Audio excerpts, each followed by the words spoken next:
being a female business leader, I think, is really important, especially right now. The percentage of women who are in the workplace has dropped. It was as high as 60+% several years ago, and now we're down into the mid-50s. And you compare that with men, and they're in the workforce, upwards of 70%. And so I think it's really important for a couple of reasons. One, to really set an example, to show that, especially in human resources, where the majority of human resources professionals and leaders are women, that there are women leaders that are playing a role in directing the industry and setting trends and setting thought leadership about where we head. But it's also really important to make sure that we're representing the viewpoint of all candidates. And that's why I think diverse leadership, especially in human resources organizations, for those of us that provide services to our clients, it's really important that we can understand the views of all candidates. And having that mind shift for leaders is equally important too. It's only been in the past 5 years that the number of CHROs at Fortune 500 companies has shifted over 50% to be women. And by the way, the CHR role is the only role where there's more women than men and in the C-suite.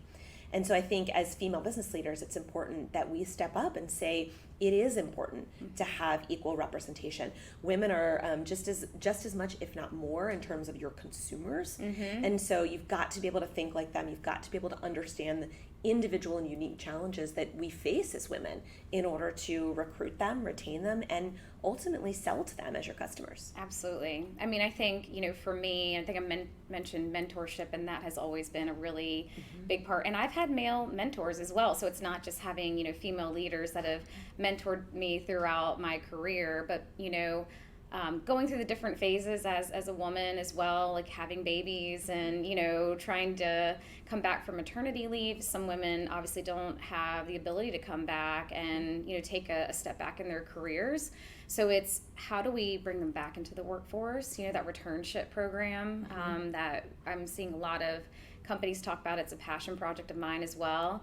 And then I think just offering that work-life integration. It's not so much work-life balance, because we know that doesn't exist. It's the integration of work and life.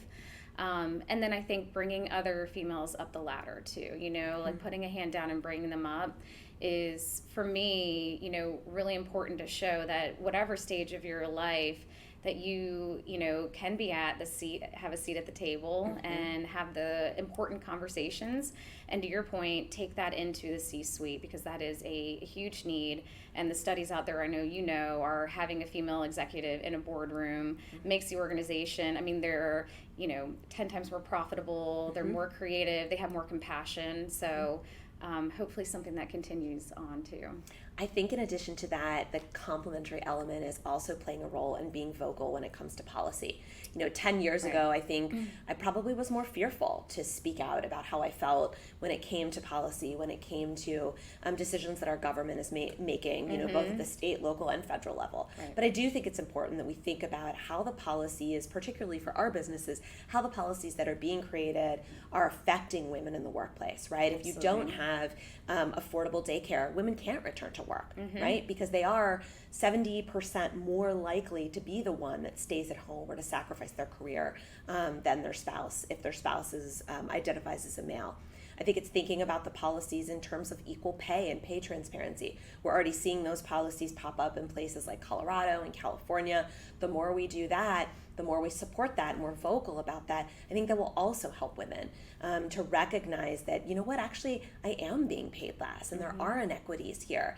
And when those are visible, it's not women having to stand up on a podium and yell and scream and say, help us, help us. It's rather putting the data out there to say if you want to recruit more women, if we want to drive capitalism, you want your business to grow, you need to think about how to better recruit them, and you need to help them understand, you are willing to be fair, and here are the inequities. I love when the data speaks to itself rather than us having to make that argument. I think that will really help and be complementary to some of the powerful things you're talking about too. Absolutely. When you talk about policy, specifically with maternity leave, and that we are the only developed country that doesn't have government-backed maternity leave, is just really sad, honestly. I was back at work with both my children after 6 weeks. It was just, back at it. And, it takes all that time to grow a baby and, go through this big physical change it's a mental impact as well. And I think that's a big part of it, is that they can't afford to take a long maternity leave. There are obviously tech companies like Google, Netflix, Etsy that have, very long, expansive maternity programs, and they're seeing that retention come back for working moms. The only other thing I'll add to that is that in addition to the importance of maternity leave, I think there's also a real importance that needs to be consistent on things like paternity leave as Yes. well. Paternity leave actually has dropped from 44% of Fortune 500 companies to 27% just in the past 6 months. And that's really powerful. If you're not having that equitable leave, if you're not giving fathers or spouses the same opportunities as the mothers, then you're subconsciously, inevitably putting that burden on the mother to be away from business for so long. So those policies are really important. Great point. Shifting gears, last question.